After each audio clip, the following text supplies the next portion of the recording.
Subscribe to our channel by clicking the subscribe button.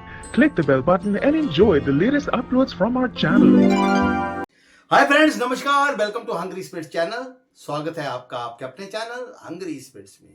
तो Anupama show काफी drama Anupama show में चल रहा है। अब देखते हैं कि राही की और प्रेम की शादी में कहीं और ट्विस्ट आता है कि नहीं आता है। आज के एपिसोड को लेके आप सभी ने अपने ऑडियोज भेजे हैं और बहुत ज्यादा इमोशनल ऑडियोज हैं। सबसे ज्यादातर ऑडियोज उसी एक खास सीन के बारे में है जो अनुपमा और राही का एक माँ और बेटी के विदा होने से पहले जो एक सीन था, बड़ा ही टचिंग, बड़ा ही इमोशनल। तो चलिए सुनते हैं आपके ऑडियोज। नमस्ते Anju ji, Naveen sir and all my friends, मैं ख्याति बोल रही हूँ। राही बहुत खुश है। अनु ने भी कहा कि कब हुआ, कैसे हुआ, क्या हुआ, ये सब छोड़ो, जाओ जाकर प्रेम से बात करो। राही ने भी प्रेम को बहुत अच्छे से समझाया और उसने बिल्कुल सही कहा कि फैमिली तुम्हारी हो या मेरी, कोई भी हमारे साथ गलत नहीं करेगा। हाँ प्रेम, तुम अल्लड़ और गुस्से वाले हो, अपने गुस्से पर काबू करना आना चाहिए, तभी तुम शांति से अपने रिश्ते को संजो पाओगे। और यहाँ पे जब भी अनुपमा कहती है कान्हा जी ध्यान रख जो, लो कान्हा जी एक और परीक्षा अनुपमा को दे ही देते हैं कि अब सब कुछ न कुछ तो होगा ही। जब वो बोर्ड गिरता है राही और प्रेम का, शादी का, वेडिंग का, सच में कान्हा जी ने क्या सोचकर अनुपमा की किस्मत लिखी है तो पता नहीं।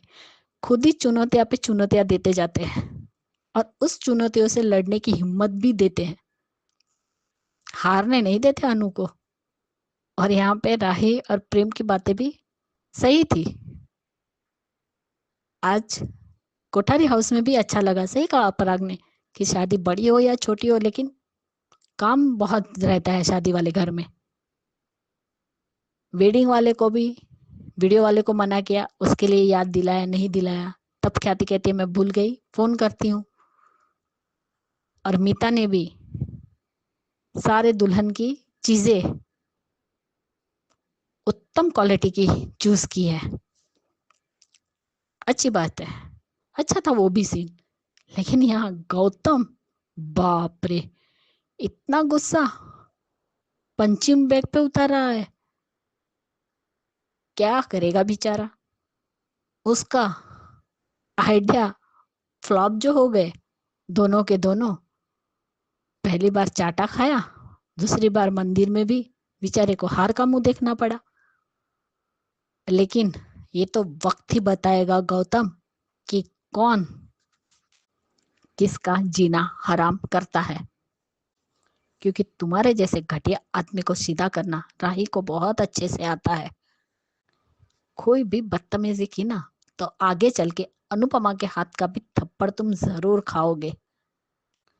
और प्रेम तो है ही, उसका गुस्सा भी तुम जानते हो। अभी तक उसे पता नहीं है कि तुमने क्या हरकत की है राही के साथ। तुम्हारी उल्टी गिनती शुरू हो गई है तुम्हारे ससुराल में, अब दिन भरने को है। बिल्कुल सही कहा प्रार्थना कि राही और अनुपमा बहुत अच्छे हैं और तुम्हारे पति ने हार का मुंह जो देखा है इसलिए गुस्सा है। लेकिन ये आदमी नहीं सुधरेगा, अब उसके पैर पे अपना पैर जूते वाला रख के उसे धमकी दे रहा है। ये है मोटिबा, आपके घर का दामाद जिसकी आरती उतारते हो और जो आपकी पोती के साथ इस तरीके से बदसलूकी करता है। ये अच्छे खून और खानदान का बेटा है। मीता, ख्याति, पराग सभी खुश है।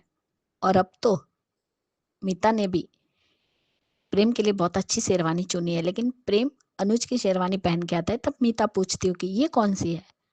तब प्रेम कहता है अच्छी है ना, ये अनुज सर की शेरवानी है और मैं यही पहनूंगा। और पगड़ी बांधने के लिए भी वो ख्याति और पराग को कहता है सामने से, इसलिए उसने पूरा लुक अनुज का लिया है। तो ये तो अनुज का प्रेम को आशीर्वाद हुआ। और राही ने अपनी मम्मी का लहंगा पहना, उसमें भी अनुपमा का आशीर्वाद हुआ। तो दोनों ने ही अपने सास ससुर के प्यार का मान रखा और उनके कपड़े पहने। Very nice. और अब प्रेम बाबू को राही से मिलना है कि शादी से पहले बॉयफ्रेंड गर्लफ्रेंड वाली एक मीटिंग करनी है। लेकिन प्रेम, बड़ों की बातें सुनो। चलो राही को कुछ होगा नहीं, लेकिन हादसा होते होते टल गया। अगर बड़ा हादसा होता तब क्या होता, जो प्रीकेप में हमें दिखा रहे हैं। कुछ तो चोट आएगी ही उसे, मामूली ही होगी लेकिन होगी जरूर। इसलिए बड़ों की बातें सुननी चाहिए। और आज माँ बेटी ने तो पूरी तरह रुला दिया। बहुत ही इमोशनल सीन था दोनों माँ बेटी का, कि बेटी जब ससुराल जाती है तो माँ इसी तरह समझाती है कि रिश्ते को संवारना पड़ता है ना। एक दिन में तुम उस घर में उनके हिसाब से ढल पाओगी, ना ही उनके घर के जो भी नियम होंगे वो एक दिन में बदल जाएंगे। तो धीरे धीरे उसे समझना और संभालना, और बोलने की ट्यून भी सोच समझ कर बोलना। अपना पक्ष भी रखो और किसी को बुरा भी ना लगे। ये इसमें से आधी बातें ना अनुपमा की है, जो उसके साथ उसकी जिंदगी में हुआ वही। जब वो हनीमून वाली बात करती है और पति पत्नी के रिश्ते की भी बात करती है ना, तब भी अनुज की याद आई कि अनुपमा, ये वही अनुज था। उसने भी तुम्हें कहा था ना कि बैलेंस रखो, लेकिन तुम वो बैलेंस नहीं रख पाई। तो आखिर हुआ क्या? तुम दोनों का ही रिश्ता बर्बाद हुआ। इसलिए कुछ बातें अनुपमा की जिंदगी से भी जुड़ी है, जो उसका डर है कि उसके सपने टूटे वैसे उसकी बेटी के सपने ना टूटे। आज तो जब उसने गाउन रखा ना, तब मुझे अनुज की याद आ गई, और अनुपमा की भी। जब वो मुंबई गए थे और अनुज ने उसे वो गाउन पहनने के लिए कहा था, तो अनुपमा ने कभी ऐसा किया ही नहीं था। तब वो देविका को फोन करती है, तब वो उसे समझाती है, तब वो गाउन पहनती है। वही चीज पे शायद अनुपमा को भी अनुज की याद आई। लेकिन माँ बेटी की बातों ने तो रुला दिया, बहुत रोना आया। क्यों बेटी को माँ बाप को छोड़ के ही जाना पड़ता है? जितनी बेटी को माँ बाप की चिंता और माया होती है, उतनी बेटों को नहीं होती। ऐसा नहीं कहती कि बेटे भी अपने माँ बाप से प्यार नहीं करते, बहुत करते। कुछ कुछ बच्चे होते हैं जो बहुत ही प्यार करते अपने माँ बाप से, और माया भी उतनी ही रहती है उनकी। लेकिन बेटी की बात अलग होती है। जब भी मैं बीमार पड़ती हूँ तो मुझे मेरी मम्मी और बेटी दोनों की याद आती है। Bye Anju ji, Naveen sir. Hello Anju जी, और सभी को सुजाता का प्यार भरा नमस्कार। आज का एपिसोड देखा, अच्छा था। ये पहले तो राही को ये विश्वास ही नहीं हो रहा है कि उसकी शादी हो रही है, और उधर ये उधर अनुपमा जो है पैनिक उसमें है कि इतना सारा उसका, मतलब अभी वो सब उसको कह रहे हैं कि तुम बैठ जाओ, कुछ ले लो, और सारे कामों को बांट दो। पर अनुपमा कह रही है कभी ये करना है, कभी वो करना है। और ये माही का तो मतलब इतना बेशर्म इंसान कोई हो सकता है, ये माही को देखकर अब समझ में आ गया है। मतलब उसको तो जैसे इतनी बड़ी बात, अभी अनुपमा ने उसको रंगे हाथ पकड़ लिया है, उसके बावजूद भी माही को रत्ती भर शर्म नहीं है। कैसे शक्लें बना बना कर वो बैठी हुई है। और जैसे मतलब उसको तो किसी चीज़ से कोई फ़र्क ही नहीं है। खैर, ये तो हम कई सब लोग कह ही चुके हैं कि है तो ये काव्या की बेटी, और अब काव्या ने तो बाद में सुधर गई थी। ये सुधरेगी या नहीं सुधरेगी, ये तो आने वाला वक्त बताएगा। मुझे अभी तो हाल फिलहाल कुछ नहीं लगता कि ये कभी सुधरेगी भी। और ये इतनी एहसान फरामोश भी है, हो सकती है कि इसने अनुपमा का अनुपमा ने इसके लिए कितना किया था, और जो है ये कितना उसके लिए करा है, सब कुछ करा है इसको। और अगर वो अनुपमा नहीं होती तो ये आज अनाथ आश्रम में पल रही होती, इसको कुछ नहीं होता, इसको कोई परिवार नहीं मिलता। और इसने तो जो है अनुपमा के संस्कारों को भी गाली दी है, क्योंकि राही की परवरिश तो उसने जितनी करी थी अनुपमा ने, ये तो हम सब जानते ही हैं। लेकिन माही की परवरिश तो अनुपमा ने पूरी अच्छी तरह से करी है, उसको अच्छे से संस्कार भी दिए थे। फिर ये ऐसी क्यों है अभी तो? क्योंकि जब वो मोटी बहन ने अभी ये सब सवाल उठाए नहीं थे कि ये तो अभी भी प्रेम को पसंद करती है, इसमें तो तुम्हारे संस्कार थे। तब अनुपमा कोई जवाब दे नहीं पाती मोटी बा को। और इधर ये गौतम जो है अपनी भड़ास निकाल रहा है पंचिंग बैग पे। उधर दो गार्ड्स जो आप बातें कर रहे हैं कि राही की वजह से हमारी नौकरी बच गई, वरना तो हम अपनी नौकरी से हाथ धो बैठते। तो उसको तो उसकी राही की जरा सी भी तारीफ बर्दाश्त नहीं हो रही। जब राही यहाँ रहने आ जाएगी और ये सबकी आंखों का तारा बन जाएगी, या जो आप कह सकते हो इसकी तो बहुत तारीफ होगी, क्योंकि जो कैपेबल है वो तो कैपेबल है, तो वो उसमें काबिलियत है, तो वो तो संभाल ही लेगी ना। और उस वक्त इसका पत्ता बिल्कुल साफ हो जाएगा। और इसके सारे फ्रॉड जो ये फ्रॉड कर रहा है या किए हैं इसने, या जो इसकी जो नीयत है, ये सारी कोठारी इसके सामने जरूर आएगी, ये गौतम की। और उधर कोठारी हाउस में भी शादी की तैयारी चल रही है, और प्रेम और राही फ़ोन पे बात कर रहे हैं। खैर वो तो अब उनकी अपनी नोक झोंक थी, जो भी था। और इधर ये आज जो है उन्होंने बापूजी ने जो बोला है कि ये तेरी अच्छाई है, जो और जो जिसने तेरे लिए सब कुछ कर दिया, क्योंकि मोहल्ले वाले भी अब उनके लिए अपना जो है घर साफ करके और फूलों से सजाने के लिए बात कर रहे हैं। और जो ये ठेले वाले हैं, उन्होंने भी बारात आने तक और उस बारात के जाने तक अपना ठेला उस गली में ना लाने के लिए वो भी मान गए हैं। तो उन्होंने कहा कि अच्छाई का एक एक सिक्का अपनी गुल्लक में डालना चाहिए। बहुत बढ़िया था। और आज जो अनुपमा ने राही को समझाया है वो बहुत अच्छा था। जब ये राही उसको अपना बैग पैक कर रही है, और उसका बैग पैक कर रही है अनुपमा, और राही वहाँ आ गई है। तो आज अनुपमा ने जो बोला है कि किसी का अपमान करना मत और अपना आत्मसम्मान कभी खोना मत, बिल्कुल सही बोला अनुपमा ने।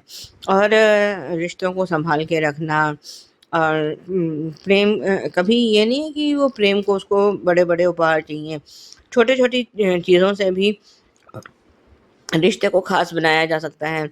ऐसे ही वो उसको रोमांस के बारे में भी कुछ टिप्स दे रही है कि उसको एक गुलाब का फूल दे दो, या जो भी आज उसने राही से कहा है। एक एक बात बिल्कुल सही बोली है। अच्छा था आज का एपिसोड। और राही भी बहुत इमोशनल हो गई है, और वो कहती है कि मेरे को ऐसा नहीं क्यों नहीं हो सकता कि मैं मायका और ससुराल दोनों एक साथ अपने साथ सकूँ। अब ऐसा तो खैर ये तो हो ही नहीं सकता कि या तो उसको मायका मिलेगा या ससुराल मिल सकता है, दोनों एक साथ तो चीज़ें पॉसिबल है ही नहीं ना। तो आज कुल मिलाकर जिस तरह से आज उसने अनुपमा और राही का जो कन्वर्सेशन था वो बहुत बढ़िया था। ठीक है, अब हमें ये दिखाया गया है कि ये राही उससे अनुपमा का आंचल से हाथ छुड़ा के उससे प्रेम से मिलने गई है, और जहाँ शायद उसका एक्सीडेंट हो गया। और अनुपमा तो खैर है ही, उसको तुरंत एहसास हो गया है कि राही पर कोई मुसीबत आई है।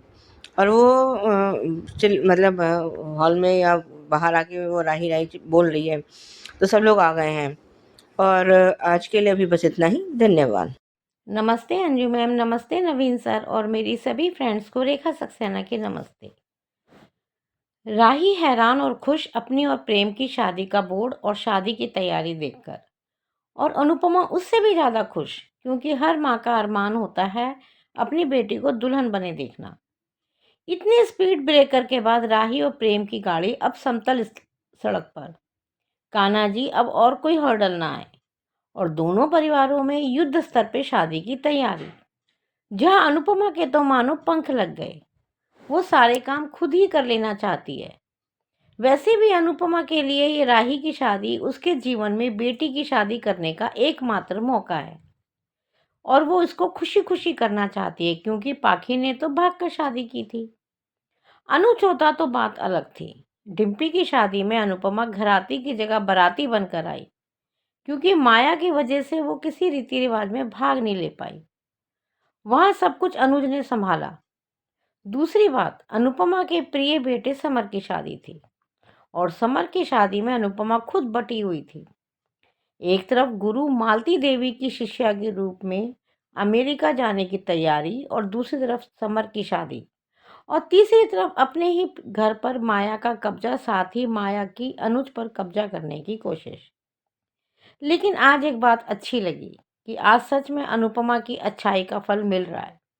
आज सारा शाह परिवार अनुपमा के कंधे से कंधा मिलाकर शादी के कामों में हाथ बटा रहा है। आज शाह परिवार का घर वाकई लड़की वालों का घर लग रहा है और यहाँ सबने अपने अपने हिसाब से काम भी बांट लिए और तो और पूरा मोहल्ला भी बारातियों के स्वागत में फूल बिछाने के लिए कहता है। यानी बाबूजी के अनुसार अब एक और एक दो नहीं बल्कि 11 होंगे, बल्कि मैं कहूँ तो 111 ही होंगे। और राही और प्रेम एक दूसरे से सॉरी बोलकर अपनी लड़ाई खत्म करते हैं और दोनों एक नए सफर यानी वैवाहिक सफर पे जाने को तैयार होते हैं। और कोठारी परिवार में भी शादी की तैयारी शानो शौकत के साथ, क्योंकि वहाँ शादी का मतलब गिफ्ट देना, धन दौलत और शानो शौकत है। हर जगह ब्रांडेड ही चलेगा वहाँ तो। लेकिन ये जरूर है कि सबके चेहरों पे खुशी सिवाय माही और सेल्फिश गौतम को छोड़कर। लेकिन आज प्रार्थना ने भी धीरे धीरे ही सही लेकिन गौतम को आईना दिखाना शुरू कर दिया है और ये हिम्मत तब और बढ़ेगी जब राही घर में बहू बनकर आएगी। उधर कृष्ण कुंज में अनुपमा राही के बैग्स पैक करती हुई और फिर राही इमोशनल होकर अपनी फैमिली यानी अपने मम्मी पापा और अपनी फोटो को भी अपने साथ रखती है। और फिर राही का क्वेश्चन कि मायके का प्यार और ससुराल का प्यार दोनों एक साथ क्यों नहीं मिलते। और फिर जैसे एक माँ अपनी बेटी को सीख देती है, उसको शिक्षा देती है, वही सीख अनुपमा अपनी बेटी को देती है। अनुपमा का कहना कि सिर्फ अच्छे दिन बीतते हैं, बुरे दिन मौका मिलते ही हमारी खुशियों पे अपना साया डाल ही देते हैं। सही कहा।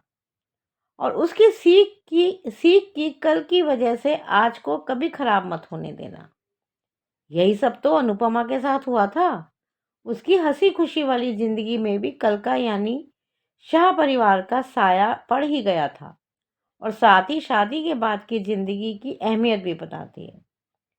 साथ ही अनुपमा अपनी बेटी को अपने और प्रेम के रिश्ते में प्यार भरने के लिए स्पेशल टिप्स भी देती है। साथ ही अपनी सेल्फ रिस्पेक्ट को साथ रखने के लिए भी कहती है, लेकिन किसी का अपमान नहीं होने देना ये भी कहती है। आज अनुपमा ने अपने जीवन का सारा एक्सपीरियंस निचोड़कर राही को शिक्षा के रूप में दे दिया था और मुझे बहुत अच्छा लगा जब अनुपमा ने प्रेम को अपना लाडला कहा। अनुपमा अगर राही की माँ है तो वो प्रेम की भी माँ है। यही तो प्यार है जो प्रेम को अनुपमा में माँ नजर आती है। साथ ही प्रेम और राही का रिश्ता भी बहुत स्ट्रांग होना चाहिए। अनुपमा और अनुज का रिश्ता भी बहुत स्ट्रांग था, लेकिन उनके ऊपर भी उनके बुरे दिनों का साया या कहें तो शाह परिवार या चाहे मालती देवी और बरखा के रूप में काले साए का प्रभाव पड़ ही गया था और एक खुशहाल परिवार बर्बाद हो गया जो आज तक एक नहीं हो पाया। लेकिन अनुपमा ये नहीं चाहती कि उसकी बेटी उसको भूल जाए, चाहे वो अपनी ससुराल में बहुत खुश रहे। आज इस लाइन ने ये बता दिया कि अनुपमा कितनी अकेली है, उसके जीवन में प्यार की कितनी कमी है। अनुज तो है नहीं अभी, इसलिए वो अपनी बेटी से ही प्यार की उम्मीद रख सकती है। और राही भी अपनी माँ को मायूस नहीं करती और अपनी माँ की साड़ी से अपनी और अपने माँ का गठबंधन मजबूती से कर लेती है। बहुत इमोशनल और आंखों में पानी लाने वाला सीन था। प्रीकैप में रात को प्रेम का बुलाना और राही का जाना और राही का एक्सीडेंट। लेकिन मुझे लगता है कि राही या तो बाल बाल बच जाएगी या शायद उसे कोई बचाएगा, मे बी राही का पिता। आज के लिए इतना ही। Thank you very much Anju ma'am, thank you very much Naveen sir, thank you very much. जी हेलो नवीन सर जी, आपको और मेरी सारी फ्रेंड्स को मेरा नमस्ते। आज का शो बहुत इमोशनल सा बहुत इमोशनल था। आज राही को यकीन नहीं हो रहा कि उसकी शादी फिर से हो रही है, पर सब तैयारी कर रहे, देख रही हो, खुश हो गई। अनुपमा ने उसे समझाया और फिर से कहा कि तू खुश रहे और अब अपना ही रोना चेहरा ठीक कर रही है, सब अच्छा लगा, नेचुरल सीन। पर उसके बाद राही प्रेम से बात करती वीडियो कॉल पे, प्रेम ने और उनकी जो माफ़ी मांगना और ये सब। उसके बाद प्रेम ने डिमांड की कि वो रात को उसे मिलने आए। आज हम शादी के पहले की मैरिड लाइफ जीना चाहते हैं।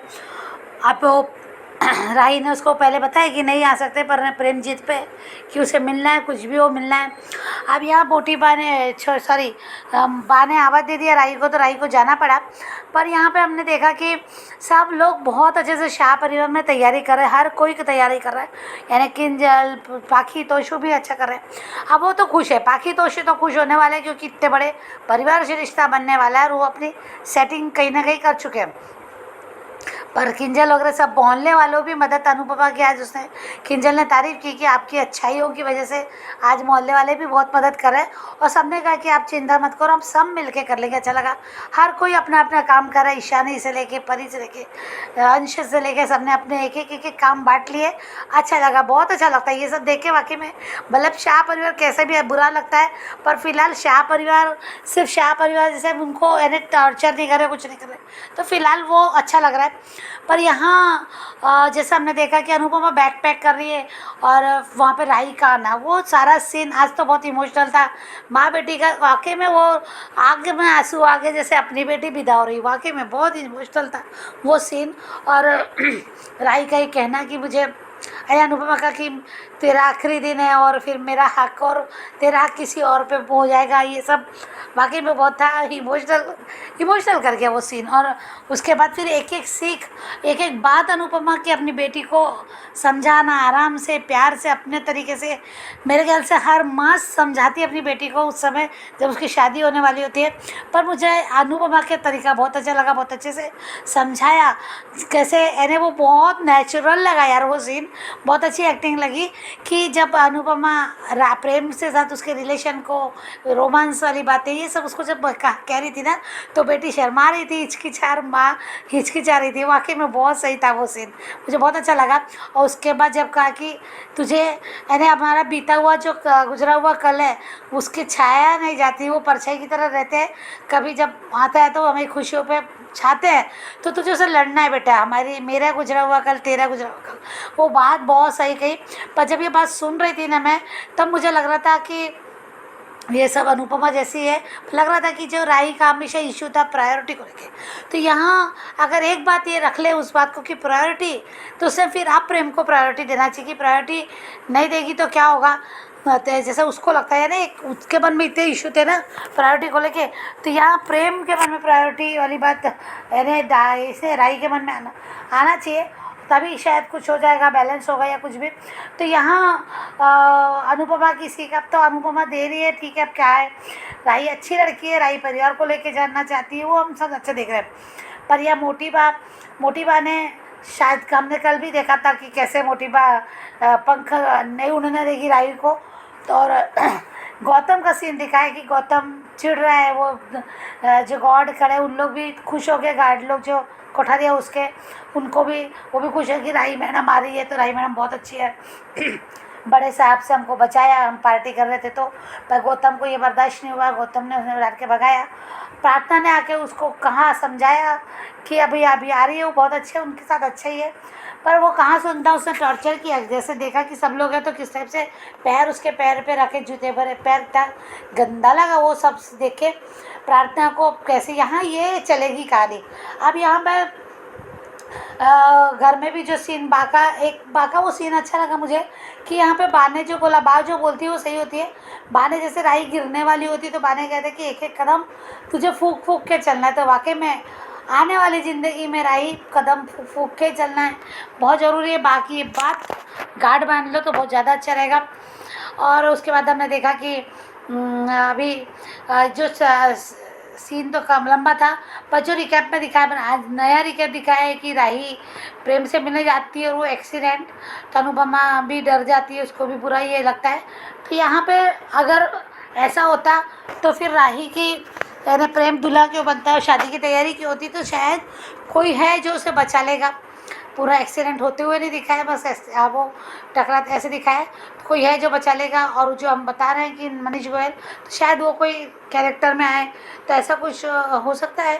शादी तो होगी, और शादी के बाद अभी हमने देखा कि वो प्रोमो भी देखा हमने कि मोटी बा और पराग बातें कर रहे हैं तो बिज़नेस को लेके कि मैं अकेला पड़ गया हूँ, अनिल और ये ज़्यादा इंटरेस्ट इनको नहीं जमता है, और जवाई जी भी चले जाएंगे, फिर मैं अकेला पड़ जाऊँगा। तो मोटी बा ने कहा कि राही को बिज़नेस में लेना ताकि प्रेम भी पीछे पीछे आए, तो ये बात है।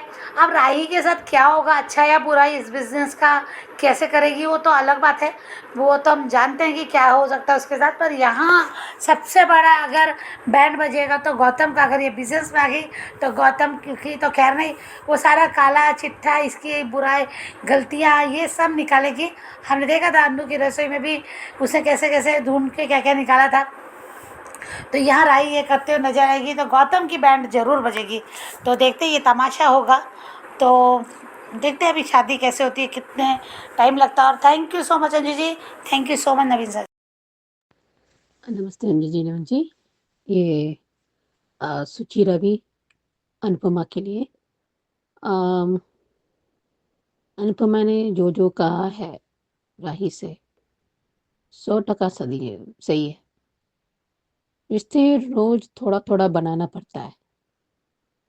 दरवाजे जब हम खुलते हैं तो हम झुके तो जाना पड़ता है ना, थोड़ा सा हम झुके तो कोई बात नहीं, लेकिन अपना अपमान नहीं सहना चाहिए।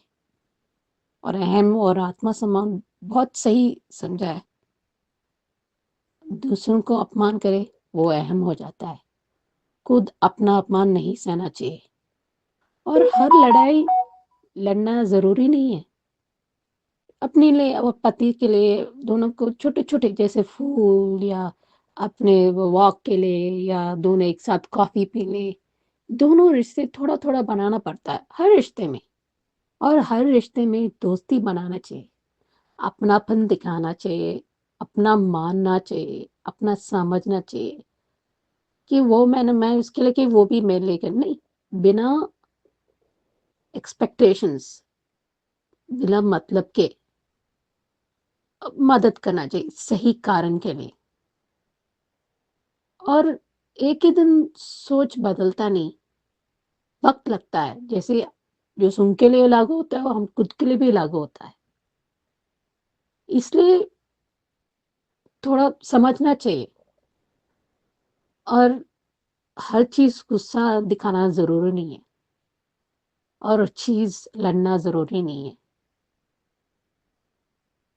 बस ये एक्शन जैसे दिखा था वो, आई डोंट थिंक एनी बड़ा एक्शन हो, ठीक हो जाएगा। पर जो भी है, और बड़े होने वाले छोटे में ही एक्शन निपटा जाता है, तो ठीक हो जाएगी राही, कुछ नहीं होगा, क्योंकि मान के आशीर्वाद और कान्हा जी का आशीर्वाद है, तो सब ठीक हो जाएगा, कुछ नहीं होगा। और जितना मैंने शुरू किया था जिंदगी, मैंने अब्रॉड में शुरू किया था, अनजान। हमारे पहले उनके नौकरी चली गई थी तो वक्त लगा, तो हमारा वो एक्सीडेंट हनीमून जैसे लग गया था। 2001 जुलाई एंड में आई थी। अभी देखो 2025 जुलाई आएगा, जुलाई एंड आएगा तो 24 साल होगा, 24 इयर्स होगा अभी। तो उम्र कट गई। मतलब कितना वक्त गुजर गया, बच्चों यहाँ पैदा हुए, कैसा चला गया पता ही नहीं चला। बस इतनी बात है कि हर 2 साल आती थी कि मेरे ससुराल बहुत बड़े थे, तो वेरी क्लोज हैं ये लोग, तो हर 2 साल में थोड़ा इनके इनके ज़्यादा रहती थी, मायका कम रहती थी। माँ को दुःख होता था, पर आज मेरे सब साथ थे जब मुझे ज़रूरत थी। मेरे पापा-मम्मी के लिए मुझे ज़्यादा स्पेंड करना था, तब मेरे ससुराल सब लोग मेरे से कोऑपरेट कर रहे थे। क्योंकि देखो हम अपना समझ के, अपना मान के, मैं बहस ज़्यादा नहीं करती, वेरी रेयरली, मैं बहुत कम करती हूँ। तो इसलिए हर बार बहस करना नहीं ज़रूरत नहीं है, और हर अपना मर्ज़ी किसी ऊपर थोपना ज़रूरी नहीं है, थोपना नहीं चाहिए। आज भी मैं अपने पति से अपनी मन का चीज़ आप क्रमकास करके देख लो, क्यों खुद का एडवाइस जो एडवाइस है खुद पर लागू रखो। मुझ पर बोलते हो ना, तुम भी आप ही क्रमकास करो, खुद पर भी अप्लाई करो। मैं ऐसे ही बोलती हूँ, मैं भी करती हूँ, कोशिश करती हूँ, उनका भी करती हूँ। हर बार मुझे कम्युनिकेट करना है, अगर नहीं हो पाएगा कोई बात नहीं, मुझे पहले से बता दो। मैं हमेशा मैं बोल देती हूँ, इसलिए मैं जो है दिल में वो बोलती हूँ। जितना हम किस तरह रखते हैं वो बात भी ज़रूरी है। अपनी बात रखते हैं किस तरह, वो टोन, लहज़ा, तमीज़ जिस तरह हम रखते हैं वो ज़रूरी है, हर रिश्ते में ज़रूरी है। तो आगे देखते हैं कैसा बैलेंस कर पाती है राही, एंड आई एम श्योर कर पाएगा। पर पहला प्रेम खुद का भी एंगर मैनेजमेंट, गुस्सा कंट्रोल में रहना चाहिए, कोशिश करना चाहिए, और राही भी थोड़ा शरबत दिखाना चाहिए। देखते हैं। जय श्री कृष्णा। हेलो अंजू मैम, नवीन सर और HS community members. First time audio भेज रही हूँ, गलती हो जाए तो पहले से ही सॉरी, एडजस्ट कर लेना। मेरा नाम अंजू मिस्त्री, असली नाम आप सबको पता है पर मुझे पसंद नहीं, इसलिए मैं नहीं बताऊँगी। बिना सोचे बहुत कुछ बोल जाती हूँ, पर सोचने बैठी ना कि क्या बोलना है तो समझ में ही नहीं आया, दिमाग एकदम खाली मिला। सब लोग बहुत अच्छा बोलते हैं, रेखा सक्सेना जी इतना प्यार से, इतना शांत से, इतना सुकून से। काश मेरे पास भी इतना होता तो थोड़े से बाल बच जाते मेरे। ठीक है, चलो आज का एपिसोड अच्छा था, पर सिर्फ अनुभव वाला सीन, चाहे वो शादी की खुशी में वो नाचने वाला हो, चाहे वो समझाने वाला हो, या 5 पन्नों का भाषण देने वाला हो, जो भी कहे अच्छा लगा। प्रेम और राही का सीन मैंने स्किप किया, थोड़ा सा अनुपमा का भी स्किप कर दिया क्योंकि बहुत ज़्यादा हो रहा था। फिर लगा क्या है ये इतना क्यों बोल रही है, कहीं मरने वाली तो नहीं। हाय हाय, ये मर गई तो मैं क्या करूँगी, मैं बात क्या करूँगी, लाइव में ज्वाइन कैसे करूँगी। पता है जब मान थे ना तो एपिसोड शुरू होने से पहले ही मुझे ऐसा लगता था कि मेरा ना 10th का रिजल्ट आने वाला है, ऐसा मेरे पेट में गुड़ गुड़ गुड़ होता था। पर अब नहीं होता। और क्या बोलूँ, सब ठीक ही है, ओके ओके ही है। पराग कोठारी जब आया तो लगा था जंगल का शेर है, अब ऐसा लगता है जू का है, तो सिर्फ मोटिवा के ऑर्डर्स फॉलो करता है ना। आगे क्या बोलना है पता नहीं। सूची जी की आवाज़ बहुत स्वीट है और रेखा सक्सेना जी की शांति बड़ी प्यारी है। राधिका विनोद जी का हद हो गई, मस्त लगता है सुनने में, मज़ा आता है। 1-2 और मिस करती हूँ, वो जो पंजाबी लेडी थी, क्या नाम है, कुल्लर, नाम भूल गई, कुल्लर सरनेम याद है मुझे।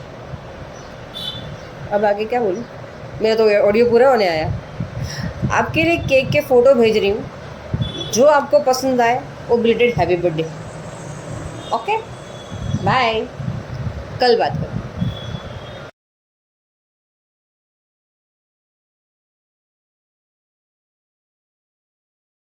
हेलो अंजू जी, नमस्ते। और सभी को मेरा प्यार भरा नमस्ते। आज का एपिसोड देखा, अच्छा था। और ये अभीरा और अरमान हॉस्पिटल में हैं, परेशान हैं। तो वो उसको कोई इंजेक्शन लाना है जो 2.5 लाख रुपए का है। 2 लाख तो वो किसी तरह से पे कर देता है और बाकी 50,000 शायद उसको कम पड़ रहे हैं। तो अभीरा ने आके वहाँ उसको उसके पैसे पे कर दिए हैं। और इधर ये रोहित और ये सब लोग बात कर रहे हैं। और ये मीनू चाची भी है। तो ये काजल का, खैर काजल पे लगता है ये संजय बंसल का कुछ ज़्यादा ही असर हो गया है, वरना ऐसी बेवकूफ़ी भरी बातें वो करती नहीं। और आज जो आर्यन ने बोला है काजल को कि अगर जो है क्रिश को आपसे सालों साल दूर रखा जाता और उसके बाद फिर आपसे ये उम्मीद करी जाती कि या उनसे उम्मीद कर सकते थे कि वो माफ़ कर दें। लेकिन काजल की उसमें जो है दिमाग में घुस ही कहाँ रहा है। लेकिन जब मीनू चाची ने आज विद्या को बोला है, और उससे पहले जो मीनू चाची ने कहा है कि वो मतलब हमारे उसकी वजह से, और ये और जो विद्या से कहा है कि उसने कहा कि तुम नहीं समझोगी और ये नहीं, कह रहे मैं क्यों नहीं समझूंगी। चलो ये नहीं समझ पाते, आर्यन और रोहित ये सब नहीं समझ सकते, पर रूही और मैं तो माँ हैं, हम नहीं समझेंगे। और कहते हैं कि मैंने इस घर के सबसे अच्छे बच्चे की परवरिश की है, ये विद्या का कहना है कि थी। बेटा था वो छोड़ के जा चुका है।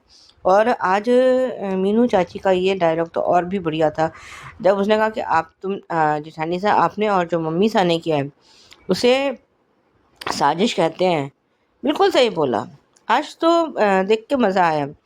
और ये फूफा सा को क्या हमेशा अपनी इंसल्ट करवाने का कुछ ज़्यादा ही शौक चढ़ गया है क्या, जो अब आके अपना अपनी बेइज्जती करवाने पहुंच जाते हैं अभीरा और उसके पास। उनको कुछ उसको दवाई चाहिए विद्या उसके लिए, शिवानी के लिए। तो वो केमिस्ट वहाँ गया है, तो वहाँ पता चला है कि, तो उसने अभीरा ने अपना कार्ड दे दिया है। उधर जब ये रूही का कॉल उसके पास आया है मनीष जी के पास, तो वो उसको उससे पहले ये अभीर और कियारा के बारे में बात हो रही है। तो वो बिल्कुल सही कहा आज मनीष जी ने कि इसने कियारा की ज़िंदगी बिल्कुल बर्बाद कर दी है। और लेकिन अबीर की सेहत पर कोई असर, ये तो इन्होंने इसने अबीर ने ये साबित कर दिया कि अबीरा का भाई नहीं है, ये रूही का ही भाई है। ये आज इसने अबीर ने अच्छी तरीके से ये साबित कर दिया है। और ये जब रूही ने उससे पूछा है कि वहाँ पे अरमान और अबीरा आए हैं, तो उन्होंने तो उसको उनको पता चला है कि उन्होंने घर छोड़ दिया। और उधर ये फिर मनीष जी उसको फ़ोन करते हैं, तो उसने झूठ बोल दिया है कि जो है मैं हम लोगों ने होटल ले लिया है, कमरा ले लिया है हॉस्पिटल के पास में ही, और अरमान वो देख रहा है, घर देख रहा है, तो हम लोग वहाँ शिफ्ट हो जाएंगे बहुत जल्दी। और वो अरमान उसको कह भी रहा है कि तुम अपने नानू के साथ जाके रह लो ना, लेकिन वो कहते कि मुझे आराम नहीं, मुझे अरमान चाहिए, मैं तुम्हारे साथ ही रहना चाहती हूँ। वो किसी भी हाल में अरमान का साथ छोड़ना ही नहीं चाहती। और वो उसके स्ट्रगल में हर पल उसको उसकी ढाल बनकर या उसका मजबूत सहारा बनकर खड़ी रहना चाहती है अभीरा। और लेकिन आज ये फूफा सा अरमान को तोड़ नहीं पाए, जिस तरह से उन्होंने वो आज फिर इंसल्ट करने की कोशिश करी कि ये कि तुम तो पत्नी के उस पर हो गए हो और वो, और तब तक वहाँ अभीरा आ गई है। और उसने फिर उसको बंसल को मुंह तोड़ जवाब दिया है। और बंसल फिर अपना मुंह लेके चला गया है वहाँ से, वो बढ़िया था। और उसने कहा कि मैंने उसका घर का जुगाड़ कर लिया है, और तुम्हें तो वैसे भी पता ही है कि मैं तो वैसे जुगाड़ू क्वीन हूँ। वो तो खुद वो तो है, अभीरा प्यारी लगती है। और ये जब रिकैप हमको ये दिखाया गया है कि ये कोई जो स्कूल के बच्चे जा रहे हैं और उनको बचाने के चक्कर में उसके पैर में चोट लग गई है और गिर गई है, और उधर ये कुछ शायद घर साफ कर रही है, तब भी उसके पैर में चोट लगी है। और ये अरमान जो है शायद कहीं से जॉब इंटरव्यू से लौटा है, तो उसको नौकरी मिली नहीं है। आज के लिए अभी बस इतना ही, धन्यवाद। नमस्ते अंजू जी, रवि जी, नवीन जी। ये रिश्ता के कहलाता के लिए मैं सुचि रवि बोल रही हूँ। मुझे अच्छा लगा, जैसे एक ट्रू कंपेनियन, एक दूसरे को मदद करना, एक दूसरे के भानी से दुश्मनी से प्रोटेक्ट करना या हिफाजत करना। और फूफा सा तो बस ताना, कितने ताना देते हो, थकते नहीं है। कहते हैं कि पैसों से अमीर बन जाते हैं। किसने कहा पैसों से अमीर बन जाते हैं? रिश्तों से अमीर बन जाते हैं। पैसे आ जाते हैं, कल चले जाते हैं। पैसे ज़रूर है क्योंकि अपनी ज़रूरतों की पूरी करने के लिए, पर एक्चुअल जो रिश्ते हमें साथ देते हैं ना, वही सच्चा इंसान है। और मुझे मीनू चाची पे बहुत फ़िक्र हुआ, और वो 5 वो बच्चे तो समझदार दिखते हैं। और कभी-कभी मीनू चाची के हस्बैंड चाचा साहब, ये तो कभी-कभी ट्यूबलाइट दिखते हैं मुझे। और दूसरी बात, मीनू चाची ने सही कहा कि सालों साल धोखा दिया है, साजिशें की हैं, जो वो विद्या और दादी सा ने। और काजल भी कमाल है, हद करती है। तो सच्ची, और मियाँ बीवी में तेरा मेरा नहीं होता है, हमारा होता है। और सही कहा बेरा ने थी कि ये मम्मी तो हमारे भी दोनों की जिम्मेदारी है। वो इसलिए बोलना नहीं चाहती क्योंकि वो भी नानू बुजुर्ग है, तो मतलब उनके और जिम्मेदारी नहीं बढ़ाना, और फिक्र करेंगे तो उसने क्योंकि अक्षरा की ही बेटी है ना, अभिनव अक्षरा की बेटी है। आज अभिमन्यु जिंदा भी रहते तो वो और फक्र कहता है कि क्या वाह। तो वो भी ऐसे ही करता, जो भी अरमान करे वो भी ऐसा करता। और अभी भी कमाल है, इंसान नाम की चीज ही नहीं है, और बस इतना अकड़ से बात कर रहा है, पूरा गलती करते रहता है और दूसरों को इल्जाम करता है। दिमाग तो ठीक है क्या? शादी कोई गुड्डी गुड़िया खेल नहीं है, एक जिम्मेदारी है, एक दूसरे का रिश्ता संभालना है। इतना आसान नहीं होता, पर रोज रिश्ते बनाने पड़ते हैं। देखते हैं। और वैसे भी वो जुगाड़, कोई हमेशा प्रॉब्लम सॉल्व कैसे संभालना है, किस तरह की सिचुएशन ये हम संभाल सकते हैं, कैसे हिफाजत कर सकते हैं। कुछ लोग ऐसे हैं, ऐसे लोग कम मिलते हैं। प्रॉब्लम सॉल्व बहुत करते हैं वो लोग, कैसे करते हैं, कैसे करना है, अभी आगे क्या करना है, अभी उनका इमोशंस वो सोचते नहीं है।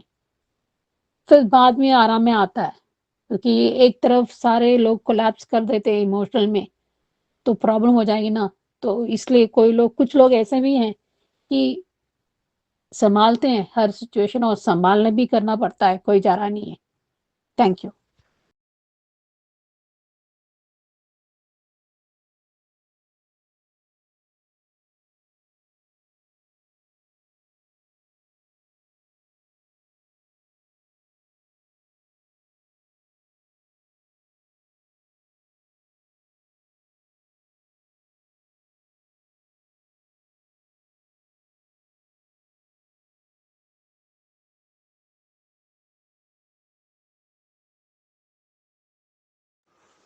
Hello Anju ji, Naveen sir and all my friends, मैं ख्याति बोल रही हूँ।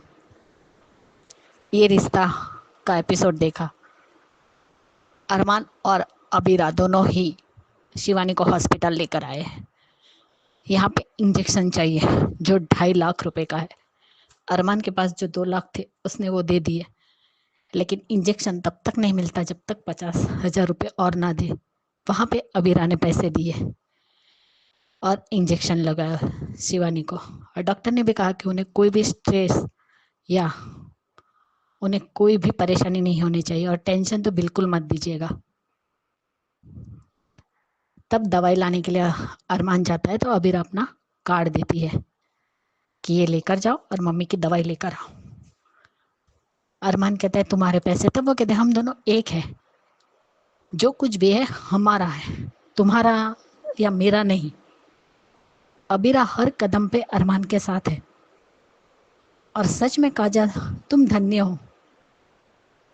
सच कहा मीनू चाची ने, अगर तुम्हारे बेटे को इसी तरह दूर रखा जाता और झूठ बोला जाता कि तुम्हारी वजह से तुम्हारी माँ मर गई, तब पता चलता।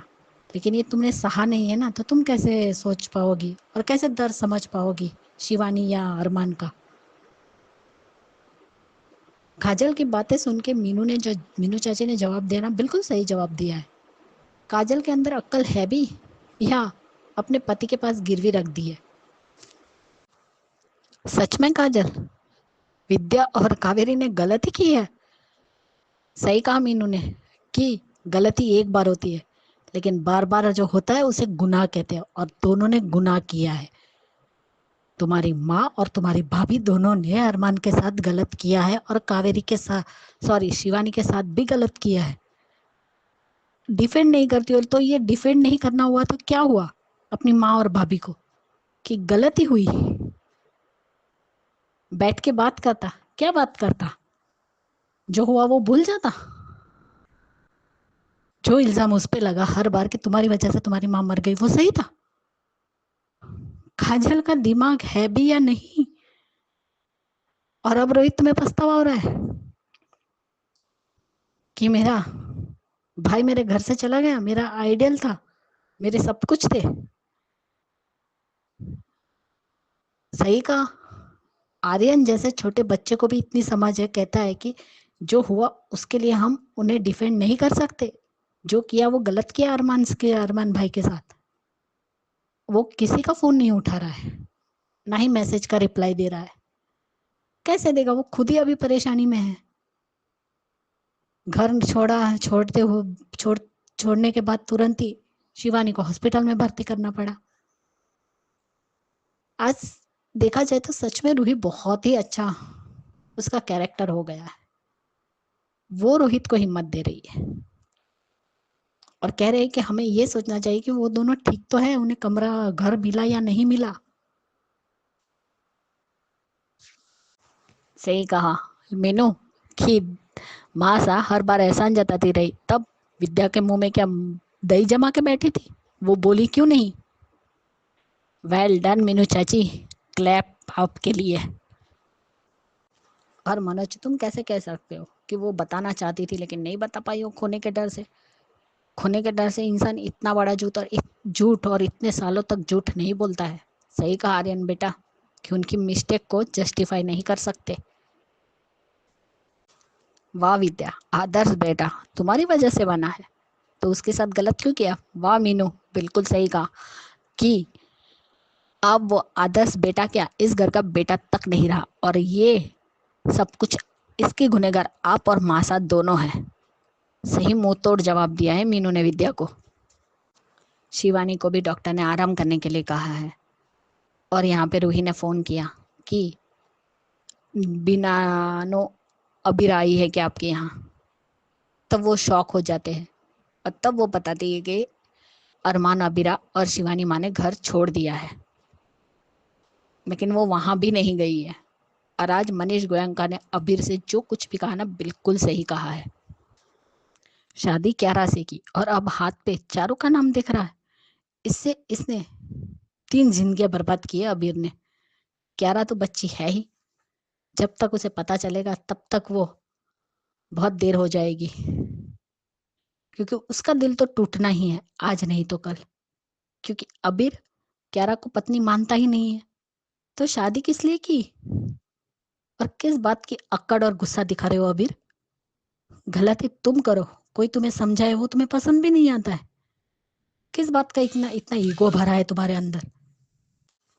तुम्हारी बीवी है, रात को रो रही थी, ठीक से सोई नहीं सोई वो तुम्हें पता नहीं, अब नाश्ते के टेबल पे भी नहीं है। बिल्कुल सही कहा मनीष गोयनका जी कि क्यारा और अबीर से आपको कोई उम्मीद नहीं है, ना बेटे की और ना ही बहू की। लेकिन सही कहा, एक इंसान की तरह तो पेश आओ दोनों। रूही का फोन रखते ही वो अबीरा को फोन करते हैं और उससे पूछते हैं कि क्या तुमने इस लायक भी हमें नहीं समझा कि तुम अपना दर्द बताओ हमें, और तुमने घर छोड़ दिया, ये बात भी नहीं बताई, तुम लोग यहाँ नहीं आ सकते थे। वो लोग भी मिलने जानना चाहते थे। अबीरा ने भी बताया कि शिवानी माँ को हॉस्पिटल में भर्ती किया है, तो उसने मना कर दिया। अगर कोई भी प्रॉब्लम होगी तो मैं आपको बताऊंगी, लेकिन अभी आप मत आइए। तब सब कुछ अकेले संभालने के मामले में ये तो अक्षु से भी आगे बढ़ गई। सही कहा गोयंका जी, ये अक्षु की ही बेटी है, तो उसके उसके जैसी ही होगी या उससे एक कदम आगे। लेकिन अच्छा लगा कि कोई भी प्रॉब्लम हो तो हमें बताना। मनीष गोयंका जी का वो कन्वर्सेशन मुझे बहुत अच्छा लगा। और बंसल, तुम खुद पूरी जिंदगी घर जमाई बन के रहे हो और अरमान को ताने दे रहे हो। फूफा साहब पत्नी के मायके में रहता है, सास की फॉर्म में काम करता है और बोल अरमान को रहा है अगर सासू माँ ने निकाल दिया तब तुम्हारा क्या होगा। और बंसल, तुम औरतों के काम कब से करने लगे, ताने मारने का। बंसल, पहले खुद के अंदर झांक कर देखो। जो खुद दिन रात ससुराल में पड़ा रहता है वो बोल रहा है, तुम्हारे मुंह से ये सारी बातें अच्छी भी नहीं लग रही है, बेशरम Bansal. Bye Anju ji, Naveen sir and all my friends, good night. कैसा लगा दोस्तों ये एपिसोड? कमेंट कीजिएगा। देखते रहिए चैनल हंग्री स्पिरिट्स। धन्यवाद। Subscribe to our channel by clicking the subscribe button. Click the bell button and enjoy the latest uploads from our channel.